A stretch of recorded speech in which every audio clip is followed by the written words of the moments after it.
Alright guys, today's finally the day.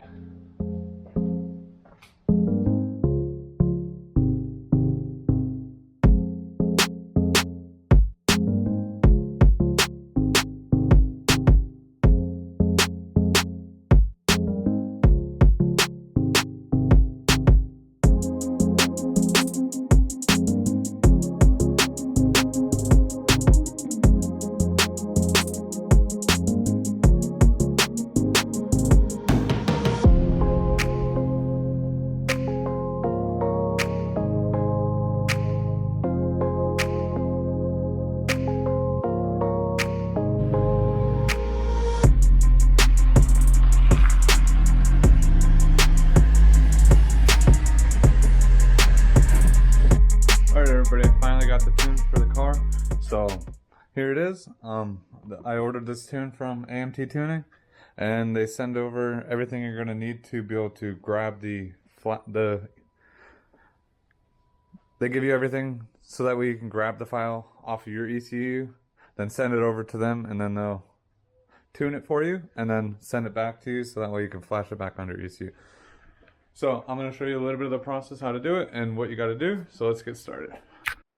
Alright, so one of the first things you got to do is you got to download the software that they supply, so that way you can actually read your ECU and everything like that from the computer. So, and you got to make sure you have a Windows computer. Yeah, I'm using a MacBook, but I'm running a virtual machine on my MacBook to run Windows. Alright, and hopefully everything, when you guys do this on your computer, hopefully you guys don't have any problems. I was having a problem getting the drivers for the sense lock key on my computer. I do not know why. Every time I'd plug it in, it would update the drivers. It would say it was updating the drivers, but really it wasn't updating the drivers to the newest software. So I had to manually go in and update them all and everything like that. So, but you need this key in order to run their Bitbox software. Alright, and also guys, I just want to show you kind of a little process of what I'm doing here. So I got the software opened up. I connected the SenseLock USB. Then I also have the Tantrix OBD2 port connector. Now after you do that, you'll open up the Bitbox software, and then now you gotta find your car. And for the 2009 Corolla, I can tell you that it's the 1.8 liter 2ZR FE, the FID 140 Delphi ECU. So that is what I selected.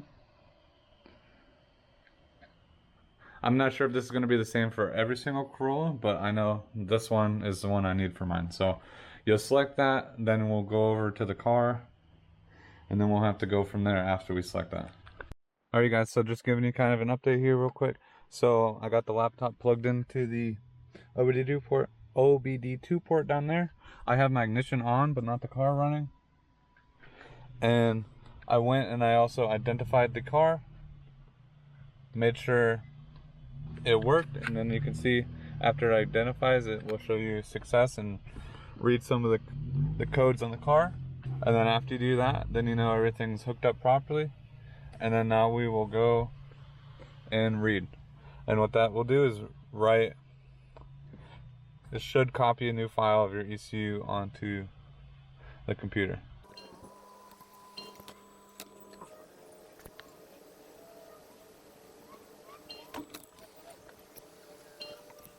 Alright, so it is finally done. You'll see I had to turn the ignition on and off. It asked me to do that. Turn the ignition off once, wait for the bar to load, then turn the ignition back on. And then I did that, and now it says file was read successfully. Do you want to send this file to for your master calibration? And then you'll say okay, and then you'll fill this out, and then we'll send it over to them. And then they say usually they'll get back to you within 24 hours with the new tuned ECU flash. Once that's ready, then we'll hop back on here and flash it right onto the car. Alright, look at that you guys. I finally got the email back from AMT Tuning. They're saying that the file is ready to tune onto the car, so let's hop into the computer and let's get this thing tuned. Alright guys, so like I was saying, I finally got the tune back from AMT Tuning. I'm booting up the computer now so I can load it onto the car right here. So, and before I got started, I went and got gas, which I probably picked the worst time to tune my car on 93 octane. I mean, it's not bad. It was $4.59 a gallon. compared to some other people I know in California, they're probably paying like $8 or something like that a gallon. So it's like probably pretty cheap compared to other places, but this is still the worst time to get gas, especially 93 octane. But with that being said, we are tuning the car, and it's also going to be running 93 octane on the car. So that is the reason why I put 93 octane in here. All right, so and also before we boot up the software, Bitbox, make sure you got your SenseLock key plugged in and your OBD2 thing plugged in, so that way when you open it up, it'll read everything, and then we'll be good to go to the car and plug it in. So I'm gonna make sure I plug in my OBD2 port.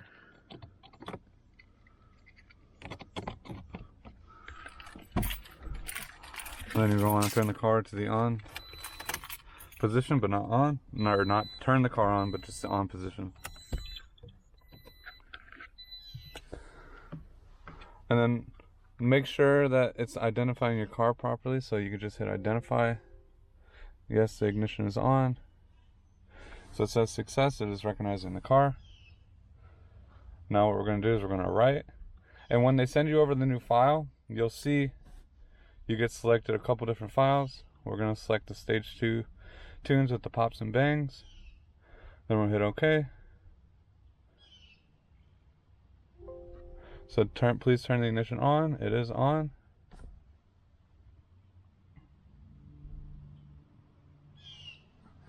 Then we'll hit OK. Please switch ignition off. Then press OK. Please turn ignition on. I'm not sure what happened.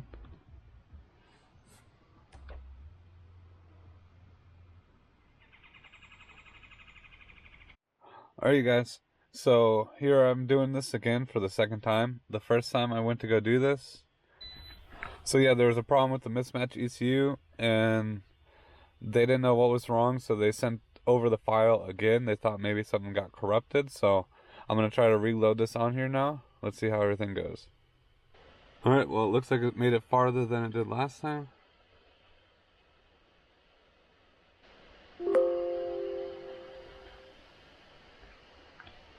Alright, well it looks like it did. Writing finish successful.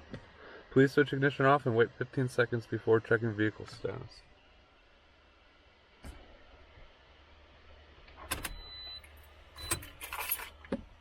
Alright, so, I guess it's been 15 seconds now.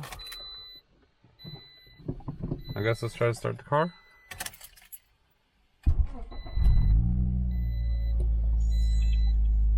Alright, car started. I guess let's go on a ride and let's see how this thing works. I don't got any check engine lights or anything like that. That's just my brake light and my seatbelt light. So, let's go on a ride and let's see how this thing goes.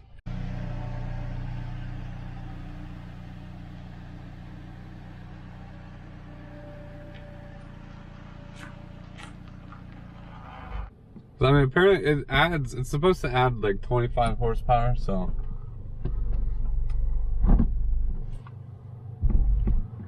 So let's see how that really goes. And I got the pops and bangs and stuff, so.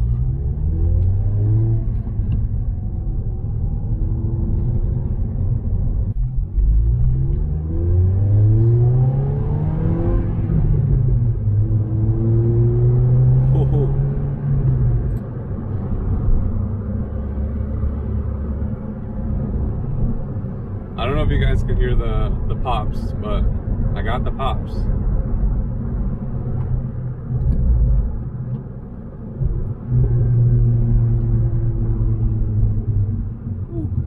They're not like super loud. I guess it all depends on like what exhaust setup you have.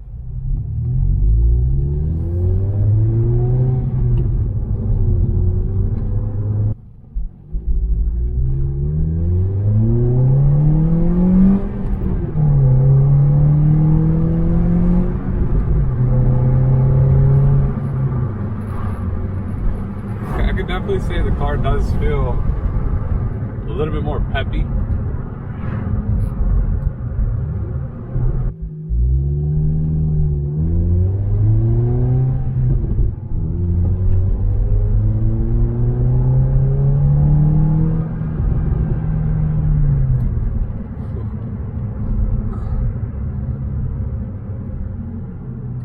Like I said, I can hear the pops. I don't know if you guys can hear them or not. I'll have to get some outside footage.